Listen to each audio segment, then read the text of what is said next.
Yo, what is up, my dudes? Back with another video. Um,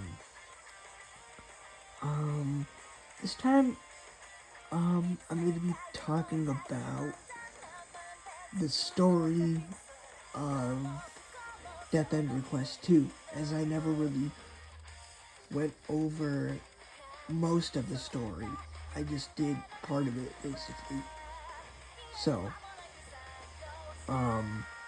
so it starts off with it's a real mystery on trying to find out who or where my my sister is,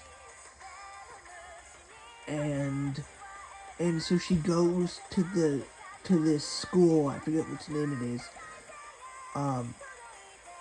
La Llorona or something. I forget.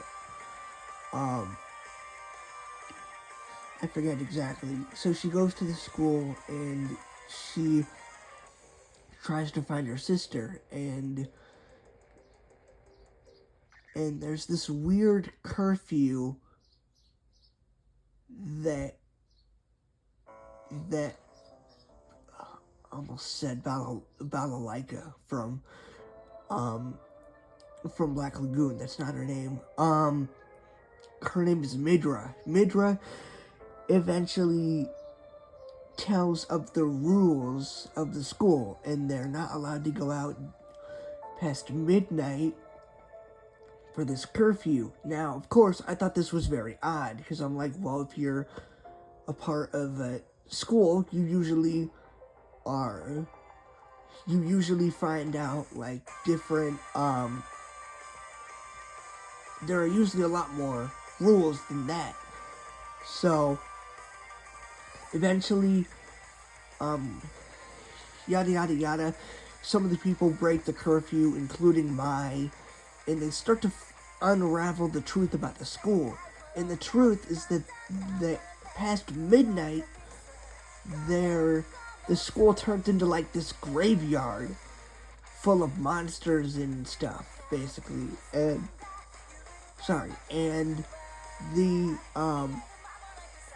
Midra tries to cover it up by saying,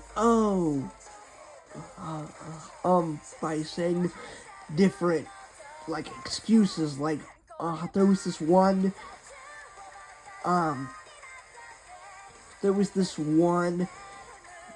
where my second favorite character, Vina, had supposedly died, and she's like, no, someone had adopted her. Now, at first I thought someone had actually did adopt her, but of course, later on, it starts to get more and more odd, and of course, I looked it up, and that was completely false, and I would eventually find out later that that was true. But eventually, it just starts to get more and more weird. Midra's excuses just keep getting more and more weird and just not true. There was this one excuse right after, I forget her name, but there was this one couple who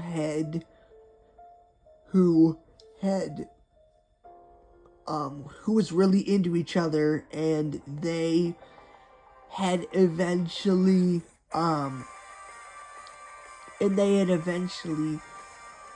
long story short, the one girl who was really into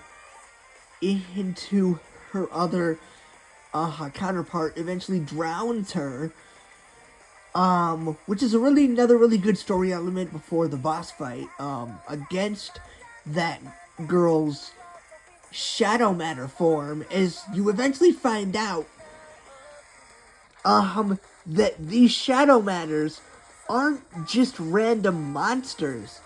They're actually, I think one of them was Vina, one of them was eventually, and yes, one of them was eventually, that girl's, the one, sorry guys, eventually one of them was the girl's, was the, was that girl's, eventually shadow matter form. And you eventually notice that it has the same speech pattern as the girl, basically. And that got me thinking, whoa, could this be that girl?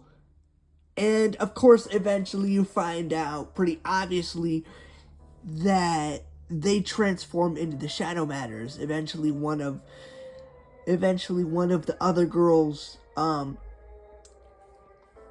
own mom eventually turns into one right in front of our protagonist's eyes, basically, which is just insane. It made it obvious that it was, that's what was happening, and long story short, eventually the main antagonist, supposedly the main antagonist, Midra, turns into one herself, and there's this huge chase sequence with her, eventually after you find out the truth about the school.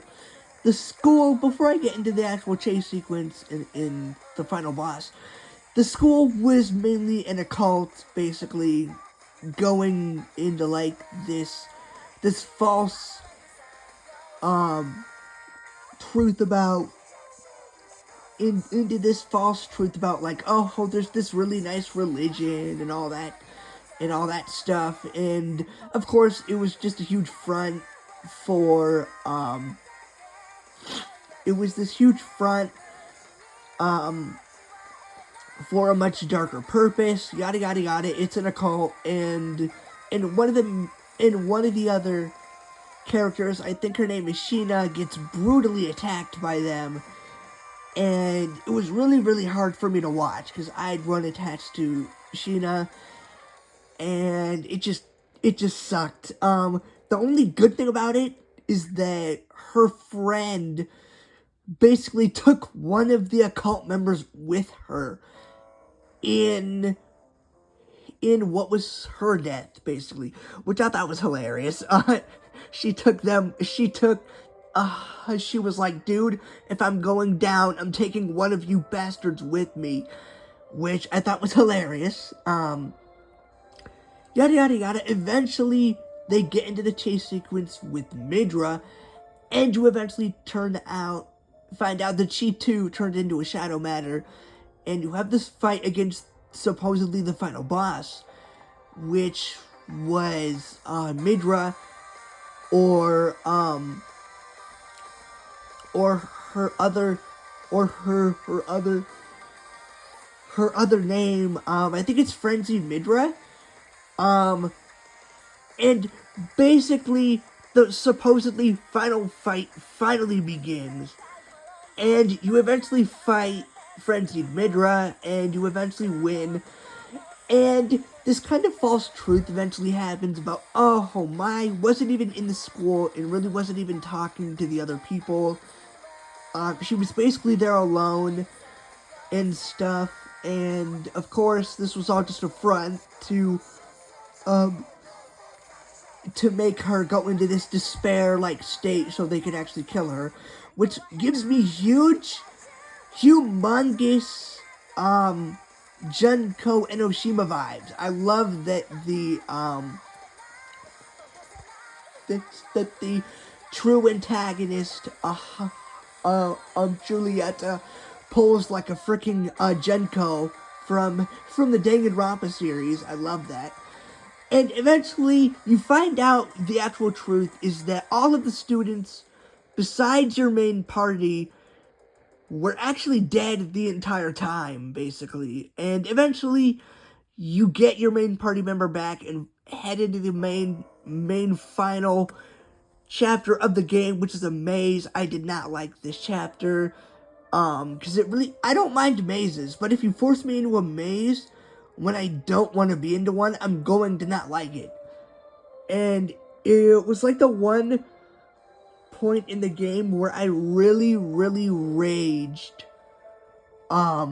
getting to it, basically. And eventually you fight the final boss. You fight Julietta's shadow matter form as Marbus, which is the demon that they were trying to summon the whole time.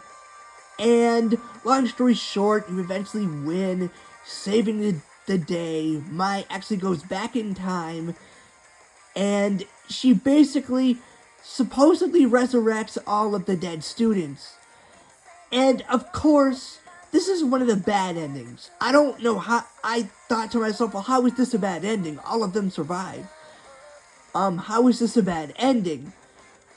Well, I don't really know how it's a bad ending. I'm gonna have to figure that out later. But that is as much story as I have gotten into myself. So I will stop here. Of course, I will stop here because I don't really know much else what happens afterwards. But it's a really good story. I really like it, and it's really, really... This game is like one of my second favorite Switch games because of this story alone. That's why it was really good. And of course, ish,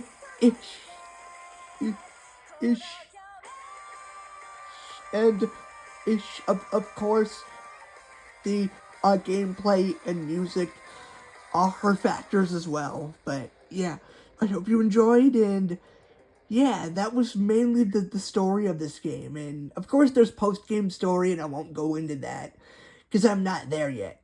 But yeah, I hope you enjoyed, and until next time, peace out.